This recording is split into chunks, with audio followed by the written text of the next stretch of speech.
श्री आदित्यहृदयस्तोत्रम्। ततो युद्धपरिश्रान्तम् समरे चिन्तया स्थितम् रावणम् चाग्रतो दृष्ट्वा युद्धाय समुपस्थितम्।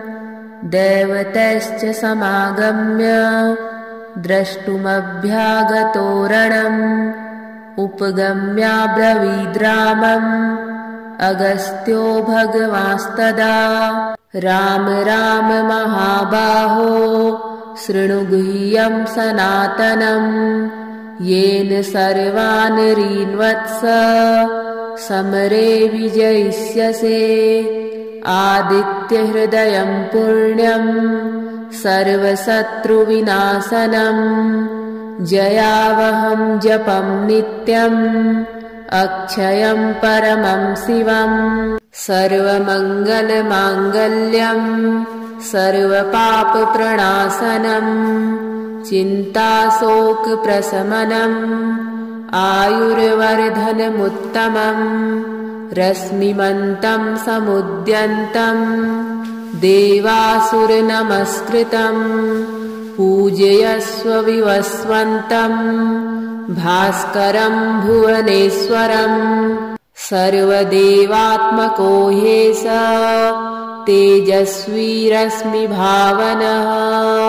एष देवासुरगणान् लोकान् पाति गभस्तिभिः। एष ब्रह्मा च विष्णुश्च शिवः स्कन्दः प्रजापतिः। महेन्द्रो धनदः कालो यमः सोमो ह्यपाम्पतिः। पितरो वसवः साध्या अश्विनौ मरुतो मनुः। वायुर्वह्निः प्रजः प्राण ऋतुकर्ता प्रभाकरः। आदित्यः सविता सूर्यः खगः पूषा गभस्तिमान्। सुवर्णसदृशो भानुर्हिरण्यरेता दिवाकरः। हरिदस्वः सहस्रार्चिः सप्तसप्तिर्मरीचिमान्। तिमिरोन्मथनः शम्भुस्त्वष्टा मार्तण्डको सुमान्। हिरण्यगर्भः शिशिरस्तपनो हस्करो रविः। अग्निर्गर्भोदितेः पुत्रः शङ्खः शिशिरनाशनः। व्योमनाथस्तमो भेदी ऋग्यजुः सामपारगः। धनवृष्टिरपां मित्रो विन्ध्यवीथिप्लवङ्गमः। आतपी मण्डली मृत्युः पिङ्गलः सर्वतापनः। कविर्विश्वो महातेजा रक्तः सर्वभवोद्भवः। नक्षत्रग्रहताराणाम् अधिपो विश्वभावनः। तेजसामपि तेजस्वी द्वादशात्मन नमोऽस्तु ते। नमः पूर्वाय गिरये पश्चिमायाद्रये नमः। ज्योतिर्गणानां पतये दिनाधिपतये नमः। जयाय जयभद्राय हर्यस्वाय नमो नमः। नमो नमः सहस्रांशो आदित्याय नमो नमः। नमः उग्राय वीराय सारंगाय नमो नमः। नमः पद्मप्रबोधाय प्रचण्डाय नमोऽस्तु ते। ब्रह्मेशानाच्युतेशाय सुरायादित्यवर्चसे। भास्वते सर्वभक्षाय रौद्राय वपुषे नमः। तमोघ्नाय हिमघ्नाय शत्रुघ्नायामितात्मने। कृतघ्नघ्नाय देवाय ज्योतिषां पतये नमः। तप्तचामीकराभाय हरये विश्वकर्मणे नमस्तमोभिनिघ्नाय रुचये लोकसाक्षिणे नाशयत्येष वैभूतम् तमेव सृजति प्रभु पायत्येष तपत्येष वर्षत्येष गभस्तिभिः एष सुप्तेषु जागर्ति भूतेषु परिनिष्ठितः एष चैवाग्निहोत्रं च फलं चैवाग्निहोत्रिणां देवाश्च कृतवश्चैव क्रतूनां फलमेव च यानि कृत्यानि लोकेषु सर्वेषु परमप्रभु एनमापत्सु कृच्छ्रेषु कान्तारेषु भयेषु च कीर्तयन् पुरुषः कश्चिन् नावसीदति राघव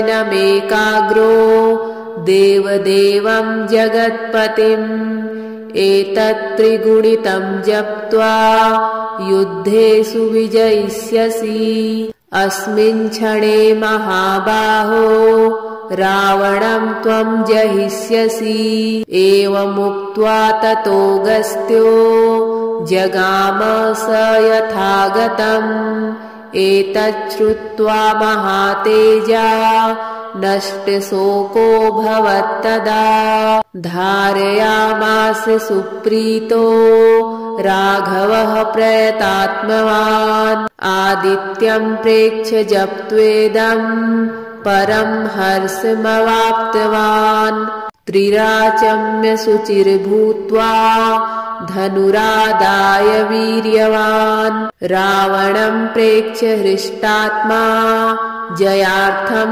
समुपागतम् सर्वयत्नेन महता वृतस्तस्य वधे भवत् अथ रविर्वदन निरीक्ष्य रामम् मुदितमनः परमं प्रहृष्यमाणः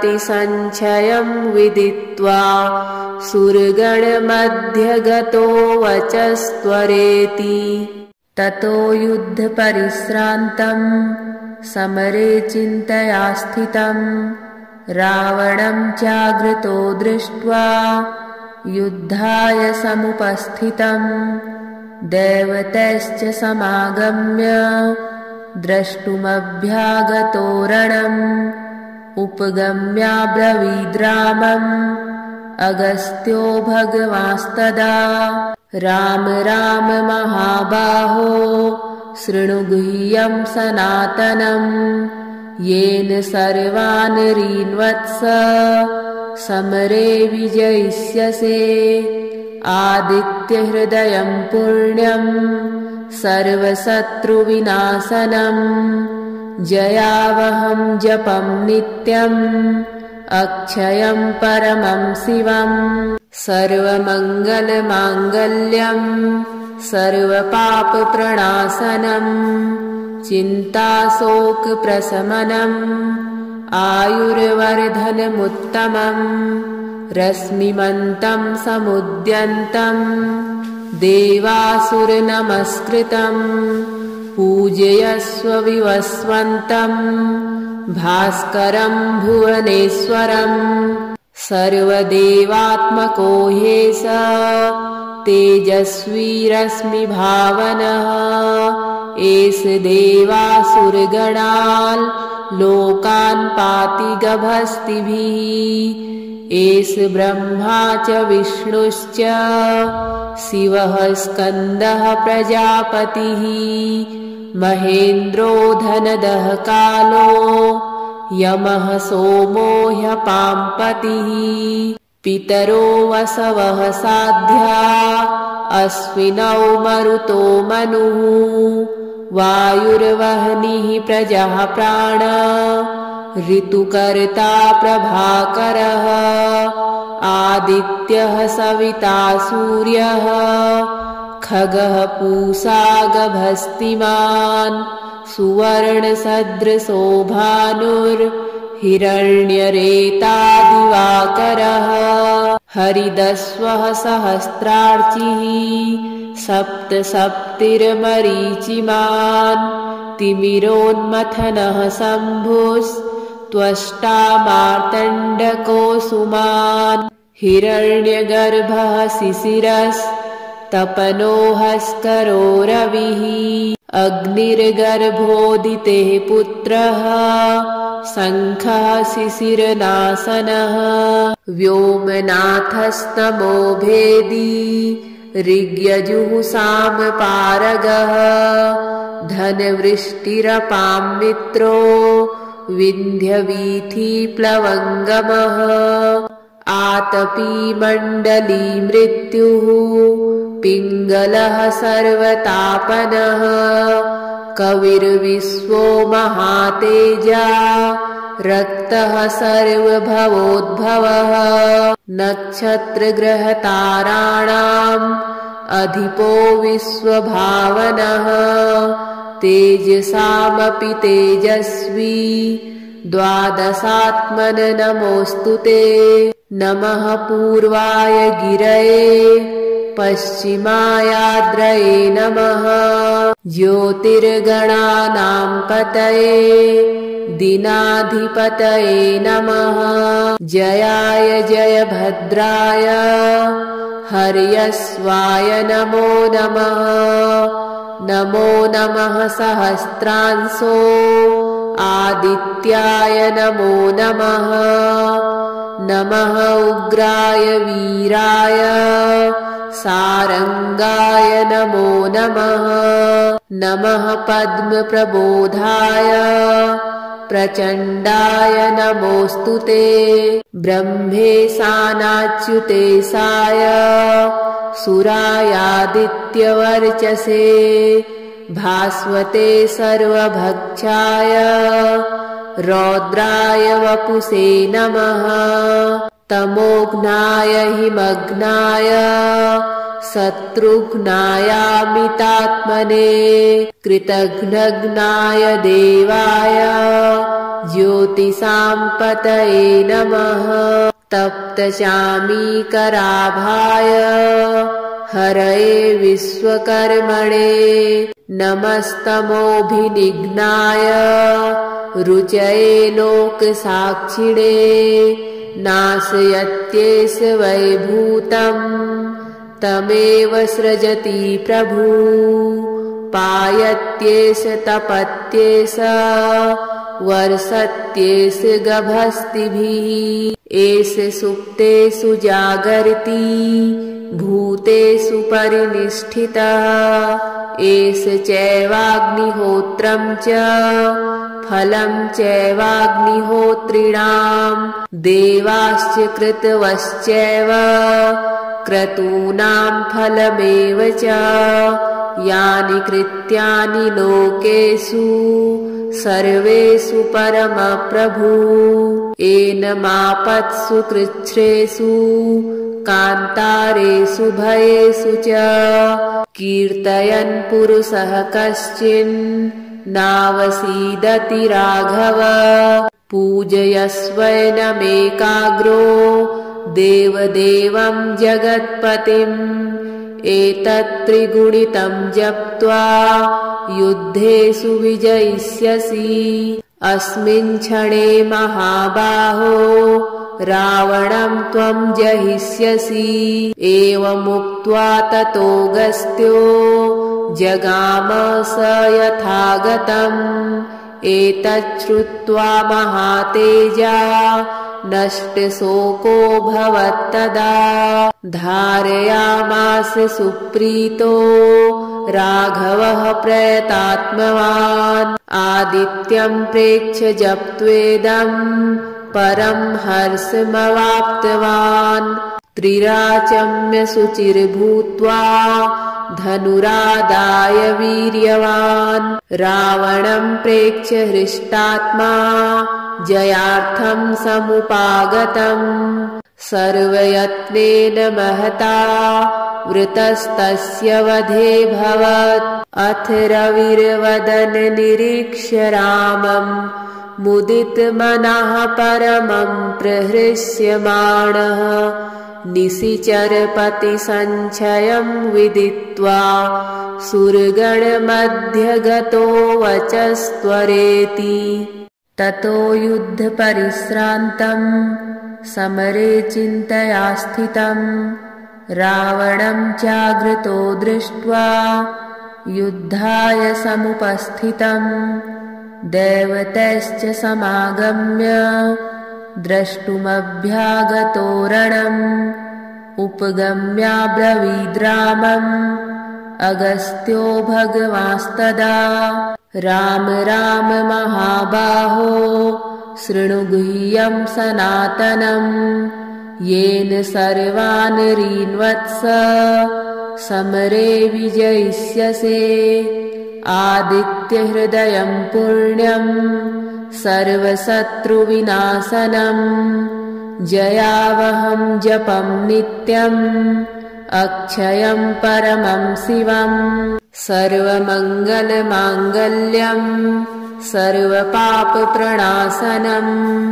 चिन्ताशोकप्रशमनम् आयुर्वर्धनमुत्तमम् रश्मिमन्तं समुद्यन्तम् देवासुरनमस्कृतम् पूजयस्व विवस्वन्तम् भास्करं भुवनेश्वरम् सर्वदेवात्मको ह्येष तेजस्वी रश्मिभावनः एष देवासुरगणान् लोकान् पाति गभस्तिभिः एष ब्रह्मा च विष्णुश्च शिवः स्कन्दः प्रजापतिः महेन्द्रो धनदः कालो यमः सोमो ह्यपाम्पतिः पितरो वसवः साध्या अश्विनौ मरुतो मनुः वायुर्वह्निः प्रजः प्राण ऋतुकर्ता प्रभाकरः आदित्यः सविता सूर्यः खगः पूषा गभस्तिमान् सुवर्णसदृशो भानुर्हिरण्यरेता दिवाकरः हरिदस्वः सहस्रार्चिः सप्तसप्तिर्मरीचिमान् तिमिरोन्मथनः शम्भुस्त्वष्टा मार्तण्डको सुमान् हिरण्यगर्भः शिशिरस्तपनो हस्करो रविः अग्निर्गर्भोदितेः पुत्रः शङ्खः शिशिरनाशनः व्योमनाथस्तमो भेदी ऋग्यजुः सामपारगः धनवृष्टिरपां मित्रो विन्ध्यवीथिप्लवङ्गमः आतपी मण्डली मृत्युः पिङ्गलः सर्वतापनः कविर्विश्वो महातेजा रक्तः सर्वभवोद्भवः नक्षत्रग्रहताराणाम् अधिपो विश्वभावनः तेजसामपि तेजस्वी द्वादशात्मन नमोऽस्तु ते नमः पूर्वाय गिरये पश्चिमायाद्रये नमः ज्योतिर्गणानां पतये दिनाधिपतये नमः जयाय जयभद्राय हर्यस्वाय नमो नमः नमो नमः सहस्रांशो आदित्याय नमो नमः नमः उग्राय वीराय सारंगाय नमो नमः नमः पद्मप्रबोधाय प्रचण्डाय नमोऽस्तु ते ब्रह्मेशानाच्युतेशाय सुरायादित्यवर्चसे भास्वते सर्वभक्षाय रौद्राय वपुषे नमः तमोघ्नाय हिमग्नाय शत्रुघ्नायामितात्मने कृतघ्नघ्नाय देवाय ज्योतिषाम्पतये नमः तप्तचामीकराभाय हरये विश्वकर्मणे नमस्तमोभिनिघ्नाय रुचये लोकसाक्षिणे नाशयत्येष वैभूतम् तमेव सृजति प्रभु पायत्येष तपत्येष वर्षत्येष गभस्तिभिः एष सुप्तेषु जागर्ति भूतेषु परिनिष्ठितः एष चैवाग्निहोत्रं च फलं चैवाग्निहोत्रिणाम् देवाश्च कृतवश्चैव क्रतूनां फलमेव च यानि कृत्यानि लोकेषु सर्वेषु परमप्रभु एनमापत्सु कृच्छ्रेषु कान्तारेषु भयेषु च कीर्तयन् पुरुषः कश्चिन् नावसीदति राघव पूजयस्वैनमेकाग्रो देवदेवं जगत्पतिम् एतत्त्रिगुणितं जप्त्वा युद्धेषु विजयिष्यसि अस्मिन् क्षणे महाबाहो रावणं त्वं जहिष्यसि एवमुक्त्वा ततोऽगस्त्यो जगाम स यथागतम् एतच्छ्रुत्वा महातेजा नष्टशोको भवत्तदा धारयामास सुप्रीतो राघवः प्रयतात्मवान् आदित्यं प्रेक्ष्य जप्त्वेदं परं हर्षमवाप्तवान् त्रिराचम्य शुचिर्भूत्वा धनुरादाय वीर्यवान् रावणं प्रेक्ष्य हृष्टात्मा जयार्थं समुपागतम् सर्वयत्नेन महता वृतस्तस्य वधे भवत् अथ रविर्वदन निरीक्ष्य रामम् मुदितमनः परमं प्रहृष्यमाणः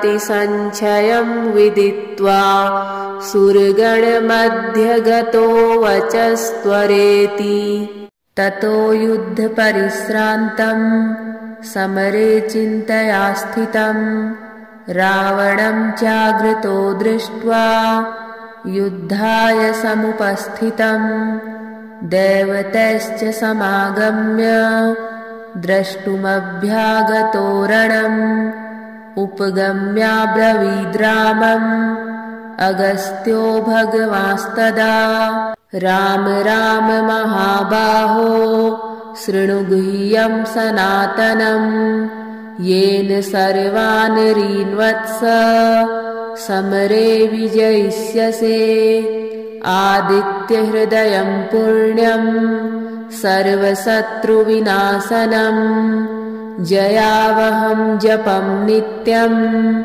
अक्षयं परमं शिवम् सर्वमङ्गलमाङ्गल्यम् सर्वपापप्रणाशनम् चिन्ताशोकप्रशमनम् आयुर्वर्धनमुत्तमम् रश्मिमन्तं समुद्यन्तम् देवासुरनमस्कृतम् पूजयस्व विवस्वन्तम् भास्करं भुवनेश्वरम् सर्वदेवात्मको ह्येष तेजस्वी रश्मिभावनः एष देवासुरगणान्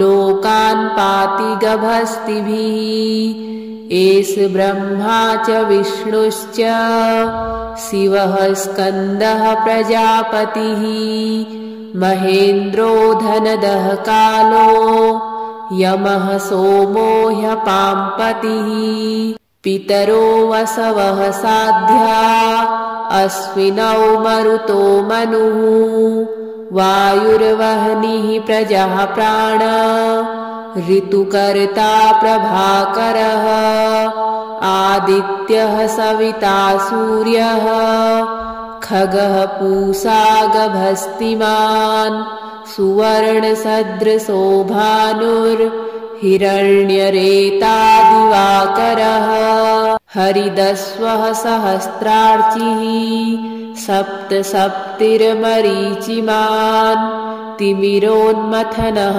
शम्भुस्त्वष्टा मार्तण्डको सुमान् हिरण्यगर्भः शिशिरस्तपनो हस्करो रविः अग्निर्गर्भोदितेः पुत्रः शङ्खः शिशिरनाशनः व्योमनाथस्तमो भेदी ऋग्यजुः सामपारगः धनवृष्टिरपां मित्रो विन्ध्यवीथिप्लवङ्गमः आतपी मण्डली मृत्युः पिङ्गलः सर्वतापनः कविर्विश्वो महातेजा रक्तः सर्वभवोद्भवः नक्षत्रग्रहताराणाम् अधिपो विश्वभावनः तेजसामपि तेजस्वी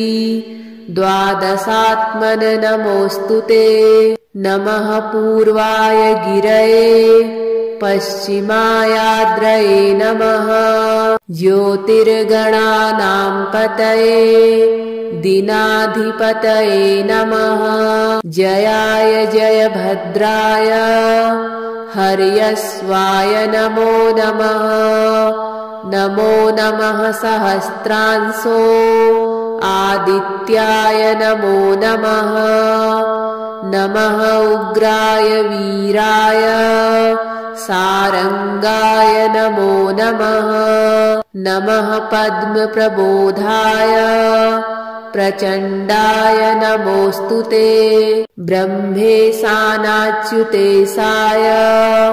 सुरायादित्यवर्चसे भास्वते सर्वभक्षाय रौद्राय वपुषे नमः तमोघ्नाय हिमघ्नाय शत्रुघ्नायामितात्मने कृतघ्नघ्नाय देवाय ज्योतिषां पतये नमः तप्तचामीकराभाय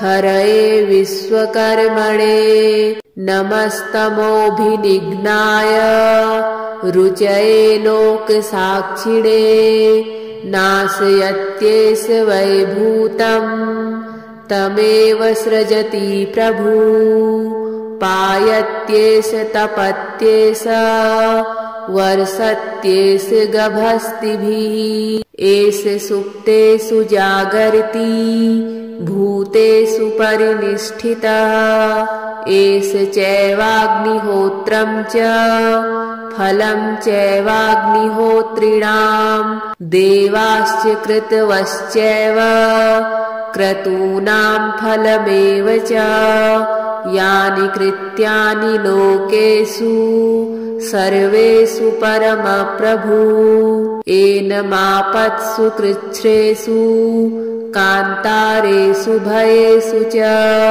कीर्तयन् पुरुषः कश्चिन् नावसीदति राघव पूजयस्वैनमेकाग्रो देवदेवं जगत्पतिम् एतत्त्रिगुणितं जप्त्वा युद्धेषु विजयिष्यसि अस्मिन् क्षणे महाबाहो रावणं त्वं जहिष्यसि एवमुक्त्वा ततोऽगस्त्यो जगाम स यथागतम् एतच्छ्रुत्वा महातेजा नष्टशोको भवत्तदा धारयामास सुप्रीतो राघवः प्रयतात्मवान् आदित्यं प्रेक्ष्य जप्त्वेदम् परं हर्षमवाप्तवान्। त्रिराचम्य शुचिर्भूत्वा धनुरादाय वीर्यवान्। रावणं प्रेक्ष्य हृष्टात्मा जयार्थं समुपागतम्। सर्वयत्नेन महता वृतस्तस्य वधेऽभवत्। अथ रविर्वदन निरीक्ष्य रामम् मुदितमनः परमं प्रहृष्यमाणः। निशिचरपतिसञ्चयं विदित्वा सुरगणमध्यगतो वचस्त्वरेति। ततो युद्धपरिश्रान्तं समरे चिन्तया स्थितं। रावणं जागृतो दृष्ट्वा युद्धाय समुपस्थितं।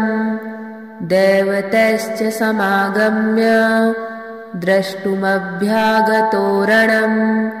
उपगम्याब्रवीद्रामम् अगस्त्यो भगवांस्तदा।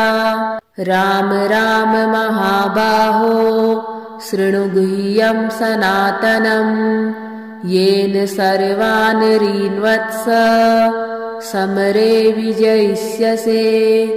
आदित्यहृदयं पुण्यं सर्वशत्रुविनाशनम्। जयावहं जपं नित्यम् अक्षयं परमं शिवम्। सर्वमङ्गलमाङ्गल्यं सर्वपापप्रणाशनम्। चिन्ताशोकप्रशमनम् आयुर्वर्धनमुत्तमम्। रश्मिमन्तं समुद्यन्तं देवासुरनमस्कृतं। पूजयस्व विवस्वन्तं भास्करं भुवनेश्वरम्। सर्वदेवात्मको ह्येष तेजस्वी रश्मिभावनः। एष देवासुरगणान् लोकान् पाति गभस्तिभिः। एष ब्रह्मा च विष्णुश्च शिवः स्कन्दः प्रजापतिः। महेन्द्रो धनदः कालो यमः सोमो ह्यपाम्पतिः। पितरो वसवः साध्या अश्विनौ मरुतो मनुः। वायुर्वह्निः प्रजः प्राण ऋतुकर्ता प्रभाकरः। आदित्यः सविता सूर्यः खगः पूषा गभस्तिमान्। सुवर्णसदृशो भानुर्हिरण्यरेता दिवाकरः। हरिदस्वः सहस्रार्चिः सप्तसप्तिर्मरीचिमान्।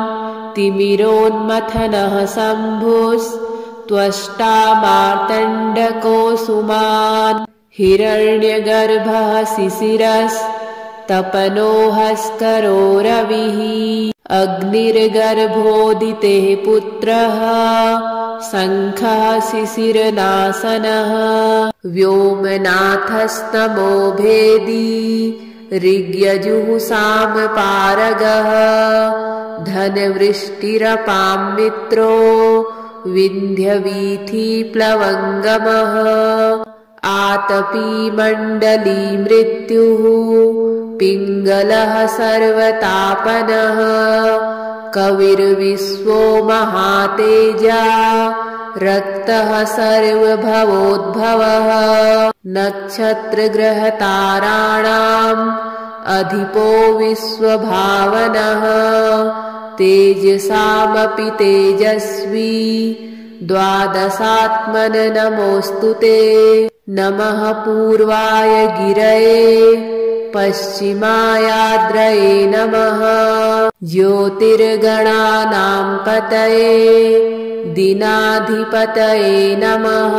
जयाय जयभद्राय हर्यस्वाय नमो नमः। नमो नमः सहस्रांशो आदित्याय नमो नमः।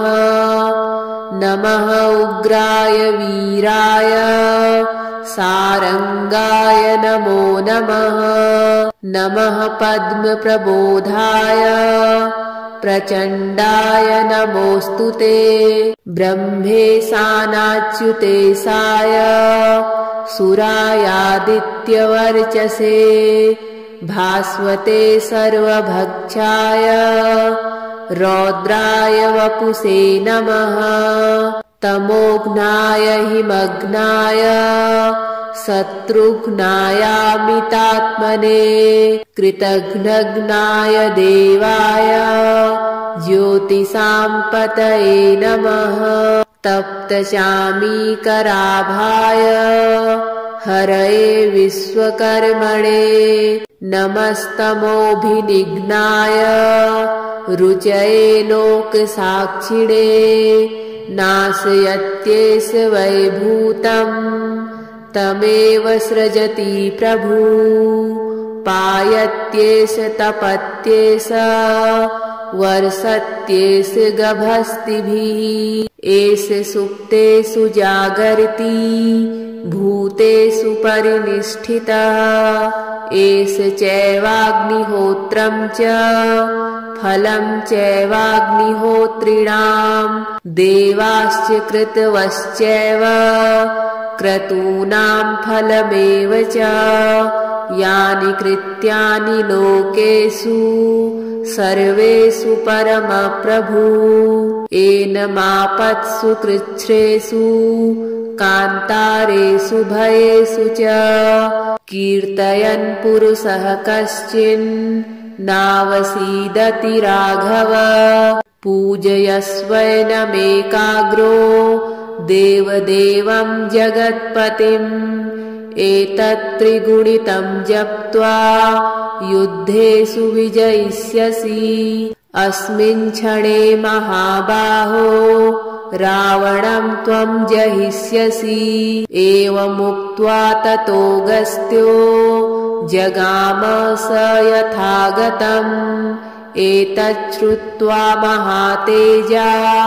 नष्टशोको भवत्तदा धारयामास सुप्रीतो राघवः प्रयतात्मवान् आदित्यं प्रेक्ष्य जप्त्वेदं परं हर्षमवाप्तवान् त्रिराचम्य शुचिर्भूत्वा धनुरादाय वीर्यवान् रावणं प्रेक्ष्य हृष्टात्मा जयार्थं समुपागतम् सर्वयत्नेन महता वृतस्तस्य वधेऽभवत् अथ रविर्वदन निरीक्ष्य रामम् मुदितमनः परमं प्रहृष्यमाणः निशिचरपतिसञ्चयं विदित्वा सुरगणमध्यगतो वचस्त्वरेति ततो युद्धपरिश्रान्तं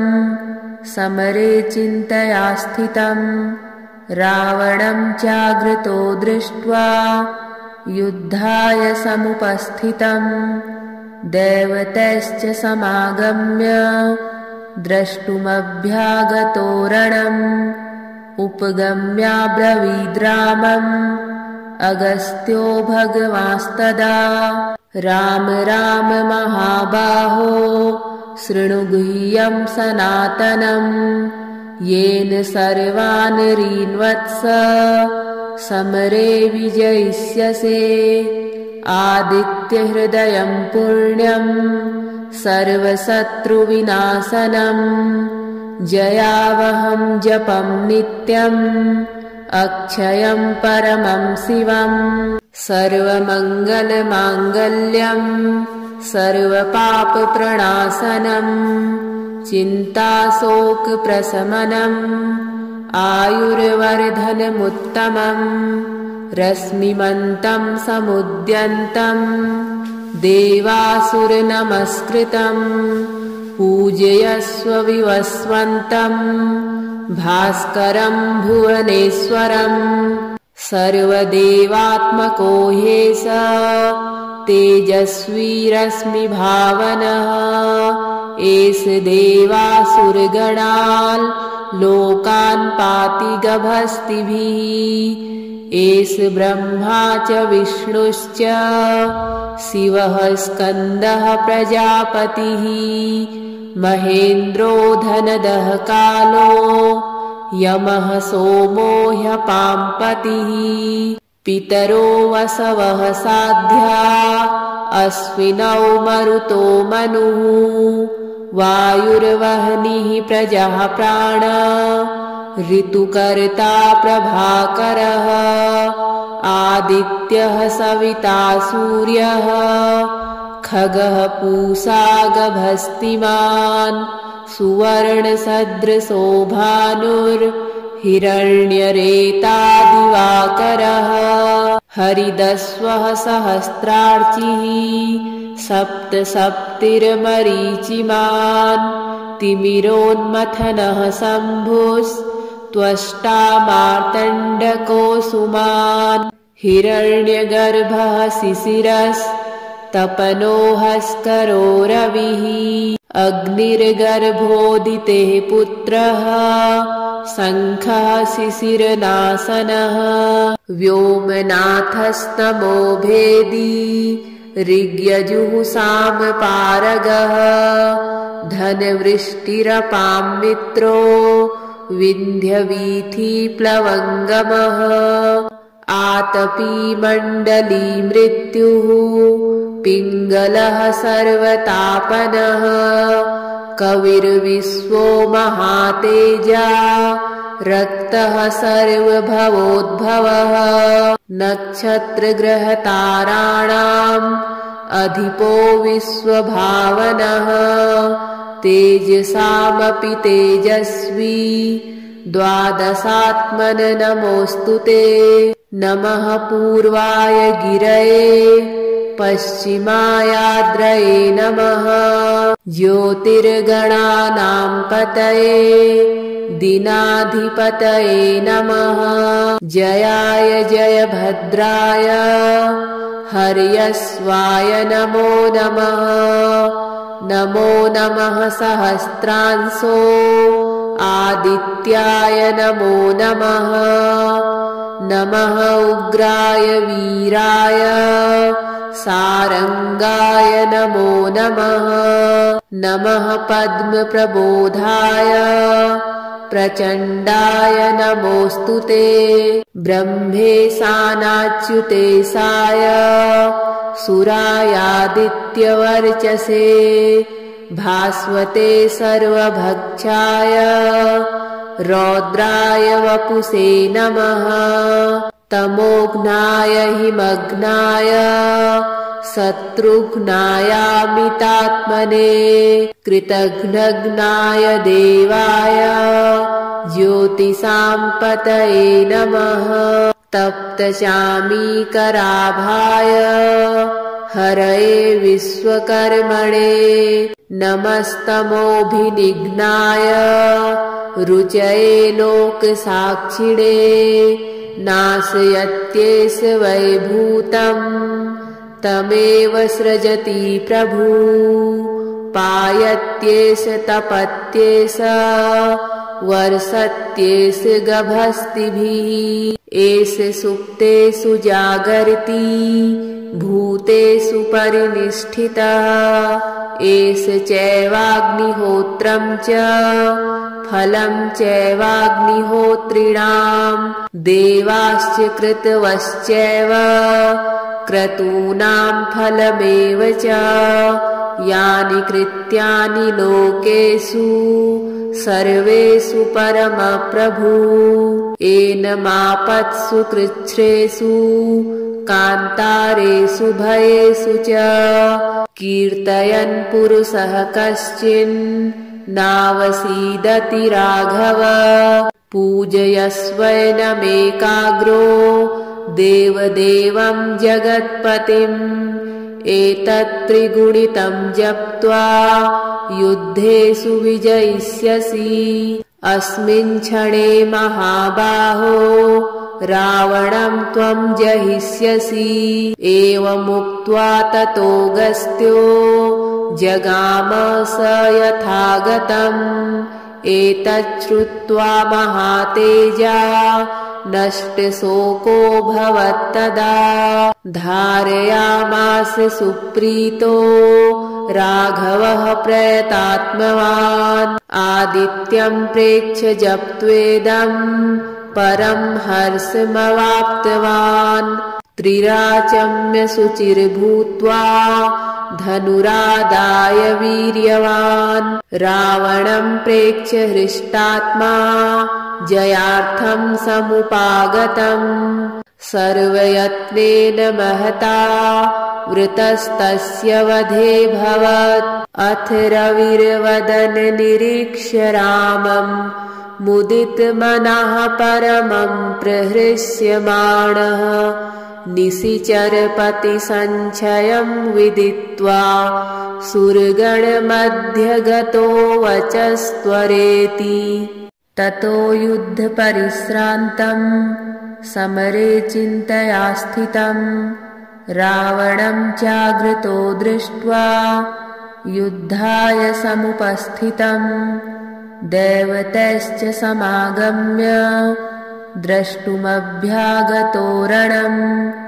उपगम्याब्रवीद्रामम् अगस्त्यो भगवांस्तदा। राम राम महाबाहो शृणु गुह्यं सनातनम्। येन सर्वान् रीन्वत्स समरे विजयिष्यसे। आदित्यहृदयं पुण्यं सर्वशत्रुविनाशनम्। जयावहं जपं नित्यम् अक्षयं परमं शिवम्। सर्वमङ्गलमाङ्गल्यं सर्वपापप्रणाशनम्। चिन्ताशोकप्रशमनम् आयुर्वर्धनमुत्तमम्। रश्मिमन्तं समुद्यन्तं देवासुरनमस्कृतम्। पूजयस्व विवस्वन्तं भास्करं भुवनेश्वरम्। सर्वदेवात्मको ह्येष तेजस्वी रश्मिभावनः। एष देवासुरगणान् लोकान् पाति गभस्तिभिः। एष ब्रह्मा च विष्णुश्च शिवः स्कन्दः प्रजापतिः। महेन्द्रो धनदः कालो यमः सोमो ह्यपाम्पतिः। पितरो वसवः साध्या अश्विनौ मरुतो मनुः। वायुर्वह्निः प्रजः प्राण ऋतुकर्ता प्रभाकरः। आदित्यः सविता सूर्यः खगः पूषा गभस्तिमान्। सुवर्णसदृशो भानुर्हिरण्यरेतादिवाकरः। हरिदस्वः सहस्रार्चिः सप्तसप्तिर्मरीचिमान्। तिमिरोन्मथनः शम्भुस्त्वष्टा मार्तण्डकोसुमान्। हिरण्यगर्भः शिशिरस्तपनो हस्करो रविः। अग्निर्गर्भोदितेः पुत्रः शङ्खः शिशिरनाशनः। व्योमनाथस्तमो भेदी ऋग्यजुः सामपारगः। धनवृष्टिरपां मित्रो विन्ध्यवीथिप्लवङ्गमः। आतपी मण्डली मृत्युः पिङ्गलः सर्वतापनः। कविर्विश्वो महातेजा रक्तः सर्वभवोद्भवः। नक्षत्रग्रहताराणाम् अधिपो विश्वभावनः। तेजसामपि तेजस्वी द्वादशात्मन नमोऽस्तु ते। नमः पूर्वाय गिरये पश्चिमायाद्रये नमः। ज्योतिर्गणानां पतये दिनाधिपतये नमः। जयाय जयभद्राय हर्यस्वाय नमो नमः। नमो नमः सहस्रांशो आदित्याय नमो नमः नमः उग्राय वीराय सारंगाय नमो नमः नमः पद्मप्रबोधाय प्रचण्डाय नमोऽस्तुते ब्रह्मेशानाच्युतेशाय सुरायादित्यवर्चसे भास्वते सर्वभक्षाय रौद्राय वपुषे नमः तमोघ्नाय हिमग्नाय शत्रुघ्नायामितात्मने कृतघ्नघ्नाय देवाय ज्योतिषां पतये नमः तप्तचामीकराभाय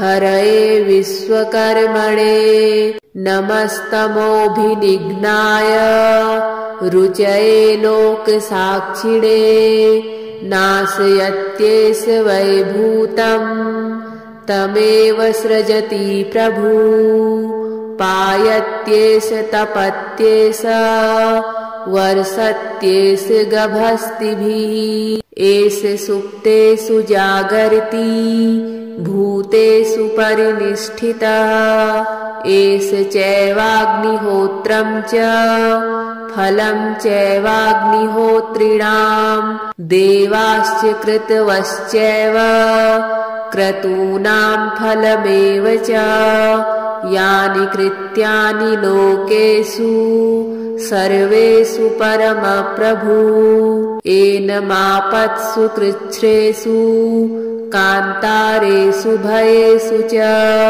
कीर्तयन् पुरुषः कश्चिन् नावसीदति राघव पूजयस्वैनमेकाग्रो देवदेवं जगत्पतिम् एतत्त्रिगुणितं जप्त्वा युद्धेषु विजयिष्यसि अस्मिन् क्षणे महाबाहो रावणं त्वं जहिष्यसि एवमुक्त्वा ततोऽगस्त्यो जगाम स यथागतम् एतच्छ्रुत्वा महातेजा नष्टशोको भवत्तदा धारयामास सुप्रीतो राघवः प्रयतात्मवान् आदित्यं प्रेक्ष्य जप्त्वेदम् परं हर्षमवाप्तवान् त्रिराचम्य शुचिर्भूत्वा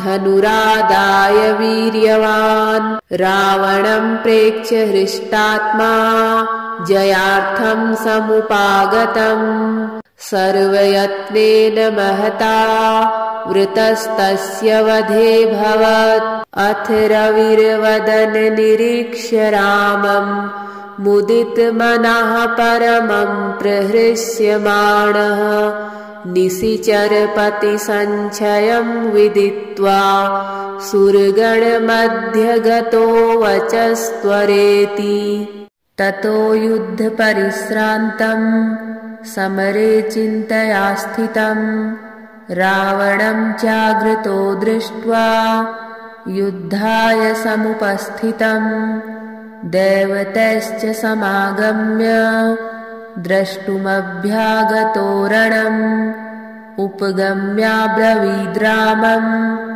अगस्त्यो भगवांस्तदा राम राम महाबाहो शृणु गुह्यं सनातनम् येन सर्वान् रीन्वत्स समरे विजयिष्यसे आदित्यहृदयं पुण्यं सर्वशत्रुविनाशनम् जयावहं जपं नित्यम् अक्षयं परमं शिवम् सर्वमङ्गलमाङ्गल्यम् सर्वपापप्रणाशनम् चिन्ताशोकप्रशमनम् आयुर्वर्धनमुत्तमम् रश्मिमन्तं समुद्यन्तम् देवासुरनमस्कृतम् पूजयस्व विवस्वन्तम् भास्करं भुवनेश्वरम्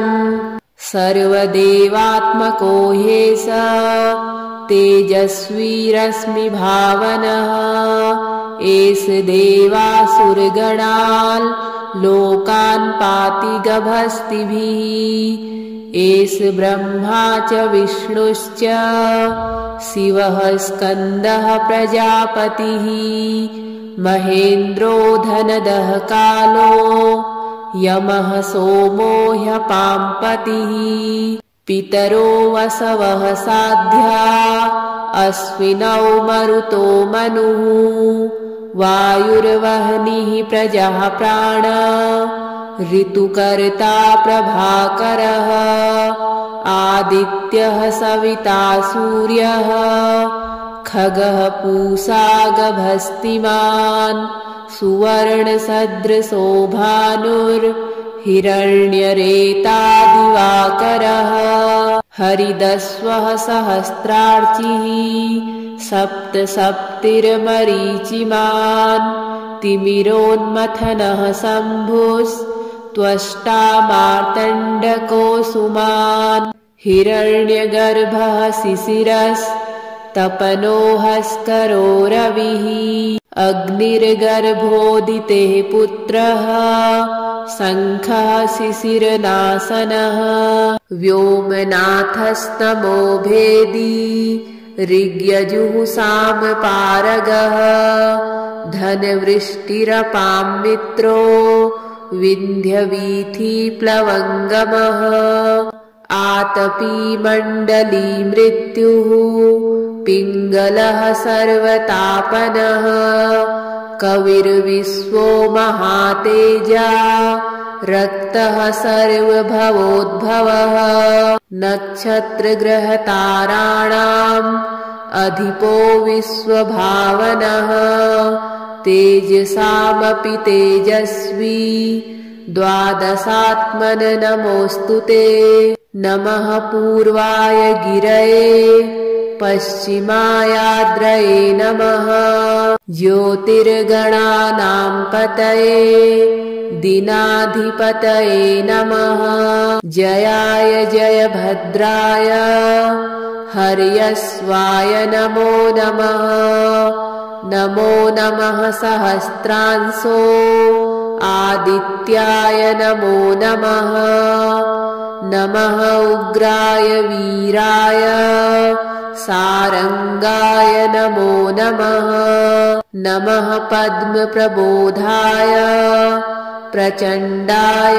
नमोऽस्तु ते ब्रह्मेशानाच्युतेशाय सुरायादित्यवर्चसे भास्वते सर्वभक्षाय रौद्राय वपुषे नमः तमोघ्नाय हिमग्नाय शत्रुघ्नायामितात्मने कृतघ्नघ्नाय देवाय ज्योतिषां पतये नमः तप्तचामीकराभाय हरये विश्वकर्मणे नमस्तमोभिनिघ्नाय रुचये लोकसाक्षिणे नाशयत्येष वैभूतम् तमेव सृजति प्रभु पायत्येष तपत्येष वर्षत्येष गभस्तिभिः एष सुप्तेषु जागर्ति भूतेषु परिनिष्ठितः एष चैवाग्निहोत्रं च फलं चैवाग्निहोत्रिणां देवाश्च कृतवश्चैव क्रतूनां फलमेव च यानि कृत्यानि लोकेषु सर्वेषु परमप्रभु एनमापत्सु कृच्छ्रेषु कान्तारेषु भयेषु च कीर्तयन् पुरुषः कश्चिन् नावसीदति राघव पूजयस्वैनमेकाग्रो देवदेवं जगत्पतिम् एतत्त्रिगुणितं जप्त्वा युद्धेषु विजयिष्यसि अस्मिन् क्षणे महाबाहो रावणं त्वं जहिष्यसि। एवमुक्त्वा ततोऽगस्त्यो जगाम स यथागतम्। एतच्छ्रुत्वा महातेजा नष्टशोको भवत्तदा। धारयामास सुप्रीतो राघवः प्रयतात्मवान्। आदित्यं प्रेक्ष्य जप्त्वेदम् परं हर्षमवाप्तवान्।